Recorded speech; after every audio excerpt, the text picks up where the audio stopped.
Hello, beautiful people. How is everybody doing? Let me fix my phone here. It doesn't want to stand the way I want it. I'm sitting on the floor in my living room trying to fix my phone. There you go. Stand still. Don't move. Hello, everybody. Welcome to our conscious champagne chat number 3. Today, we're going to talk about mom leadership, what it is and why you need it, and how it's going to make your life a lot easier in parenting and careering, quite frankly, because when I learned to become a true mom leader, my career just took off. It was very funny how that transferred and could be translated. Let me know when you're here. Hey, Christy. Tune in, comment, leave us a heart, leave us a like. When you're watching this on YouTube, make sure you subscribe. When you're watching it on a page, leave us a like and a heart. And when you're in a group, feel free to interact. And if you're not in the group, then make sure you join the Mom Leadership group. We're hosting these about 4 times a week. And it's just an awesome community of beautiful, magical ladies. So today, what is mom leadership and why do you need it? So the way I want you to think about mom leadership is that the mom who has strong leadership is the mom who leads herself. Now, what does that really mean? At the core of mom leadership is really your emotional intelligence.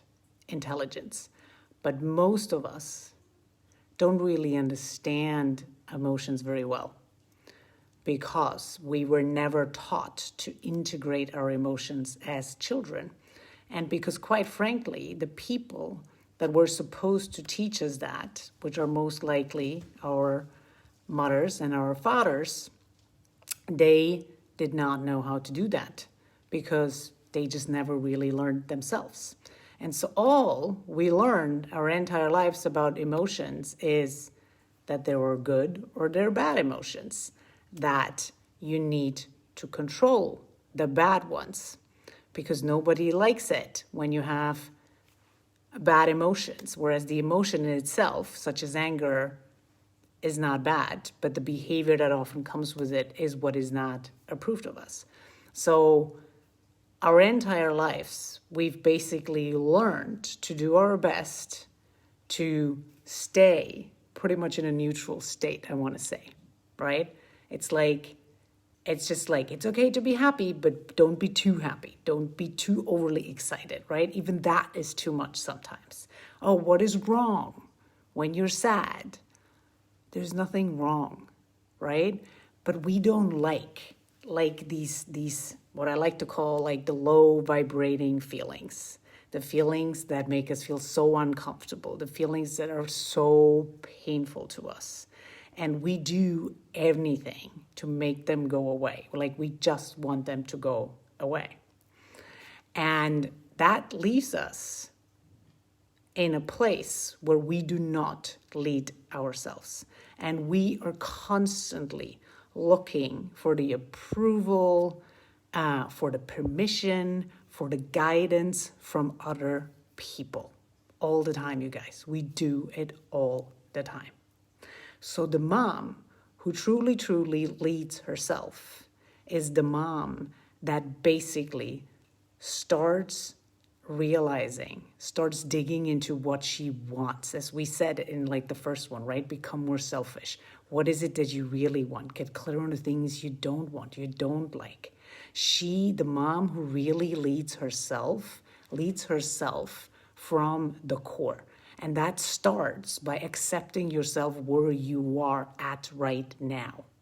That means if you have moments, if you have monster mommy moments, if you don't react in a way you don't like it, if you are frustrated, if you don't feel heard, if you don't feel you have enough confidence, like all these things, right?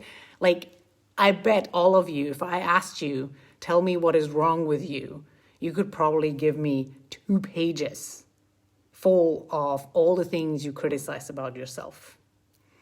And so all the things you criticize about yourself, my friends, are all the things that keep you in these emotions that you want to get rid of, basically. And so self-leadership, a mom who leads herself, starts with realizing like all the things that you're feeling. Like, what are you feeling? What is really going on? And we do that in an absolute non-judgmental way. We do that in a way where we do not shame ourselves. We do that from literally just kind of like put yourself in like helicopter mode. You're like just the observant, and that's it. You just observe. And you start paying attention to the things you feel, and you start writing it down, and you start realizing patterns. But when you judge yourself for the way you feel, when you judge yourself for feeling guilty, when you judge yourself because you lashed out, when you judge yourself for you should have done this and this better, you are going to keep creating the same things. When you judge yourself, you are not leading yourself. You are still trying to live up to somebody else's expectations. And so the women, I want you to think about this. Women have always been emotional. That, you guys, is our superpower. It is our superpower. What has been considered for centuries, or God knows how long, as our weakest link is actually our most secret weapon. When you learn to feel all your feels, when you really learn to deal with all your feels, not in a way where you control them, not in a way where you suppress them, but in the way you're meant to do as a woman, in a way where you're supposed to feel all of them. The more you feel your feels, you guys, the less scary things get, the more powerful, the stronger you will get. Because when you realize that when you can be with like the most scary feeling on the planet, like, you know, your deepest fears that you have around your kids or whatever else could happen to you and your family, when you realize you can sit with that feeling and you can be with it and you can really release it and embody it, it will go away. It will go away. And furthermore, you start realizing that nothing needs to be protected, because nothing needs to be, because you are the source, you guys. You are the power who's protecting herself. When you realize you can be, that they're just feelings, they're literally just feelings. They're nothing else. Like, very often we just create all these horror scenarios of what could happen, you guys. But they're just feelings. They're just feelings. And the more you learn to be with them, the more you will be able to lead yourself, the more you will be able to show up for you, the more you will be able to see yourself for who you are, to love yourself for who you are, like love yourself unconditionally for who you are. And the more you are able to do that, the more you can give that back to your children. And the more your children will thrive, the more your children will grow into these really self-loving humans that have learned to integrate their emotions. And so let me give you an example of me. I used to be so proud that I would never cry. I probably cried like twice a year because I was a tough woman, you know, a tough woman, always strong. I was strong on the outside. And that's what, at least what it came across. And I would kind of like, are you still there? I lost yourself. And I would like brag about it and feel good that I never cried. Since I started doing this work, you guys, since I started really tuning in with me and feeling my power, I like cry almost every day. And it's not making me weak. The more I do that, the stronger I become. But it's a different type of strength. It's strong at the core. It's not a fake one. It's not a hard one. It's not one that feels like struggle. It's not one that feels like I have to be strong to make it, right?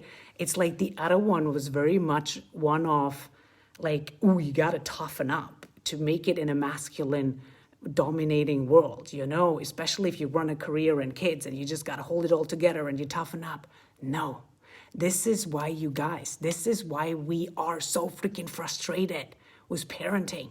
This is why why it's so hard to do a career and run a career. This is where we're fighting with our husbands because we're constantly looking for them. We're like literally these 3-year-olds that are saying, accept me, please love me. And our husbands do the same to us because we never learn to fully integrate our emotions and love ourselves for all these emotions that we have. No, crying does not cause depression at all. It doesn't. It's not like I'm sitting here every day crying for half an hour. It's about like just realizing what you feel, accepting it, feeling into it, and then you can move on. That's what actually gives you energy, you guys.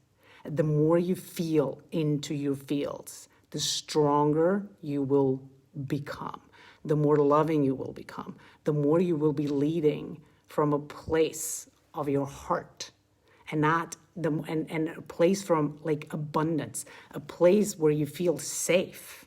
Right now, what we're doing is we are putting all these expectations on us and our family and our kids and everybody because we are actually freaking scared. We don't feel safe. We, in the back of our heads, we have all these crazy expectations that we dump on our kids because we are scared. We are the ones that are scared. If you don't do this and this, if you're not good at school, this and this is going to happen. Like this is literally the program that is running in the back of our head. And so you can flip that by starting to become real with yourself, by starting to feel into your fields. And so today, I want you to think about, where are you not leading yourself? Where in parenting, let's just start with parenting for now. Where in parenting are you not leading yourself? And the way you can find that out is by, if there's something you need to do and you don't feel like you want to do it, you are not leading yourself. You are not. And so just take note for one day, and I bet with you, you have more than 10 occasions where this is happening.